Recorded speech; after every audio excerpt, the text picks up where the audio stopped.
তো কবরকে উদ্দেশ্য করে কবি বললেন, মা ফাতেমার ইন্তেকালে, মা ফাতেমার ইন্তেকালে শোনাবো সেই ঘটনা।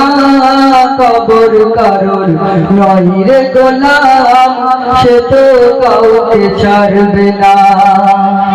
মা ফাতেমার ইন্তেকালে শোনাবো সেই ঘটনা। কবর কারণ নয় রে গোলাম, সে তো কাউকে ছাড়বে না। মা ফাতেমা রাদিয়াল্লাহু তাআলা ইন্তেকাল করলেন। কবি তারপরে বলছে শুনবেন, মা ফাতেমার জানাজা সবাই মিলে পড়িল, সবাই মিলে পড়িল। আত্মীয় স্বজন দুগুরে কেঁদে ফাটিয়া নিয়ে চলিল, ফাটিয়া নিয়ে চলিল। মা ফাতেমার জানাজা সবাই মিলে পড়িল, সবাই মিলে পড়িল।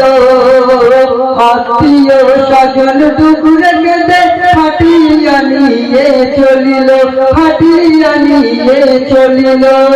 কবর মাঝে রেখে খাটিয়া, কবর মাঝে রেখে খাটিয়া বলে কবর শোনো না, আজকে তোমার বুকে দেব নবীর বেটি ফাতেমা। তো এই কথা বলার পরে কি অবস্থা হচ্ছে শুনবেন, শোনো কবর আজকে খবর, তুমি কত ভাগ্যবান, তুমি কত ভাগ্যবান। আজকে তোমার বুকে দেব হাসান হোসেনে রামজান, হাসান হোসেনে রামজান। শেরে খোদার বিবি তিনি, ওগো শেরে খোদার বিবি তিনি, জান্নাতের রানী মা। কবর তাহার সাথে খারাপ ব্যবহার করো না। তো কবর থেকে ভেসে ভেসে কি আওয়াজ আসছে শুনবেন, কবর থেকে ভেসে ভেসে গায়ে দিয়া আওয়াজ আসে, গায়ে দিয়া আওয়াজ আসে। চিনব না সে কাহার বিবি, কাহার বেটি সে, কাহার বেটি সে। আমার ঘরে এলে তারে, ওগো আমার ঘরে এলে তারে দেখবো আমল নামা।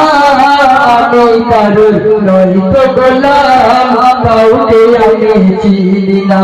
তো কবর থেকে আরো ভেসে ভেসে কি আওয়াজ আসছে শুনবেন, আমল বিহীন কেহ যদি আসে আমার ঘরে, আসে আমার ঘরে। বড় বড় সর্প কিছু খাবে ঘুরে ঘুরে, খাবে ঘুরে ঘুরে। সেই ঘরে আমল ছাড়া, ওগো সেই ঘরে আমল ছাড়া কেউ তো সাথী হবে না। বুঝবে মজা সেই ঘরে, কেউ তো তোমার থাকবে না।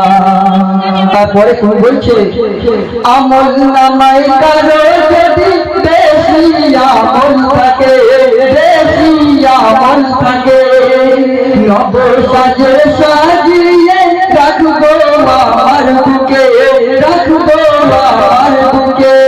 তানার তারে বিছাবো, ওগো তানার তারে বিছাবো জান্নাতেরি বিছানা। জান্নাতের সুখাদ্য খাবার হবে খানা পিনা।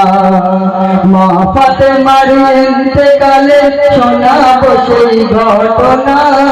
কবর কারণ নয় রে গোলাম, সে তো কাউকে ছাড়বে না।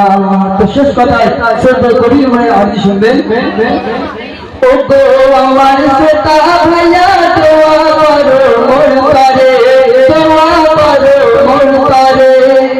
শান্তি যেন পেতে পারি আসল সেই কবরে, আসল সেই কবরে।